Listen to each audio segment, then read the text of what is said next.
Carretera i dron. Continuem a Eslovènia, descobrint congostos, cascades, rius i llacs fascinants. Comencem per Mosnasoki, ciutat de gran patrimoni històric material i immaterial, un assentament prehistòric molt important, d'arquitectura senzilla, amable, com l'església de Santa Llúcia, que ho mira tot. És un entorn d'oasi natural, amb un llac emblemàtic, el Soki, embassament del riu Socha. Tot i la gentada, és un lloc per a la calma, la mateixa que ens guia cap a un altre diamant de la naturalesa, les gorges de Tolmin, al Parc Nacional de Triglav, un lloc on la natura és tota ella com de museu, amb detalls encantadors. Un passeig de pel·lícula, pel bosc, per la vora del riu Tomlica, una meravella d'aigua turquesa que anem seguint i admirant per una colla de ponts de fusta, de camins perfectament marcats, supercuidats. És com si la muntanya s'hagués trencat a bocins per deixar passar l'aigua que va serpentejant lliurement. Entres i surts de les roques. Cada passa que dones et porta de meravella en meravella. Se m'esgoten els qualificatius. És espectacular.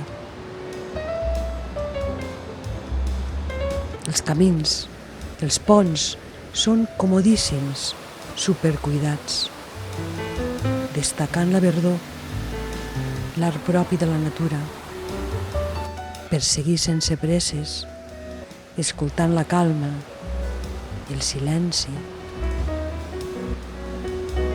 la remor de l'aigua, un passeig del tot fascinant, màgic.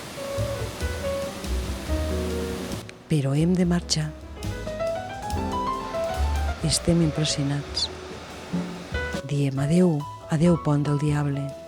Carretera i dron, continuem cap a Kobarid. Ens impacta l'església de l'Assumpció, destrossada per les bombes. Ara està cuidada i bonica.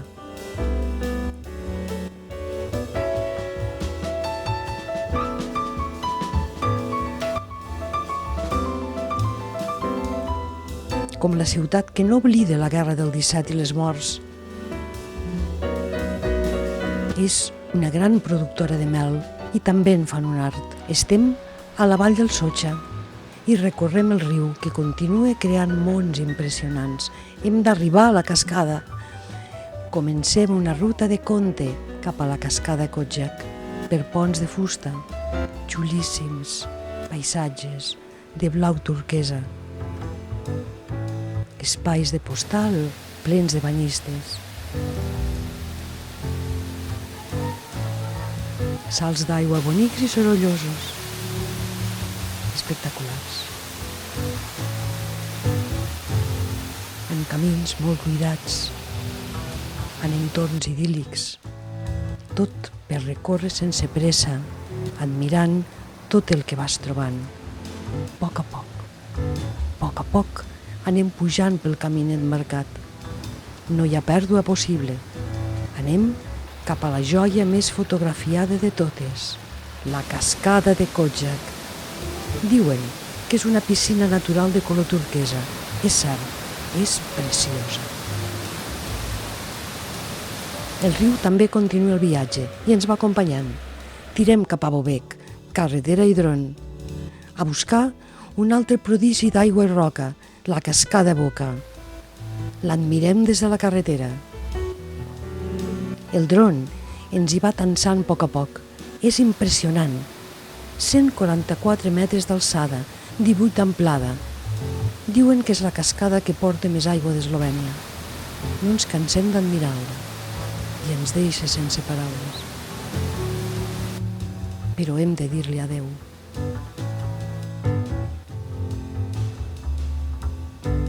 I continuar carretera i dron. Passem prop de Loksekoski, un poblet molt bonic enmig d'un entorn de postal. I continuem per aquesta vall plena de màgia. Parem un moment a Novopsoki. Ens encanta la senzillesa de l'església de la Santíssima Trinitat, víctima de guerra també, construïda el 1744, destruïda a la Primera Guerra Mundial, reconstruïda al 42. Molt senzilla, fa pensar. Mentre continuem, parem al congost del riu Soca. Tan bonic i artístic com els anteriors, ple de pontets. Si el gosset pot, nosaltres també. Gràcies, gosset. Tot és una meravella de la natura. Quadres vius, de postal, amb colors indescriptibles, en ponts que et porten d'una banda a l'altra, amb el color turquesa i el blanc per tot arreu. Tot és pura màgia. Gràcies, Rousotxa. Carretera i dron, espectacular Eslovènia. Continuem.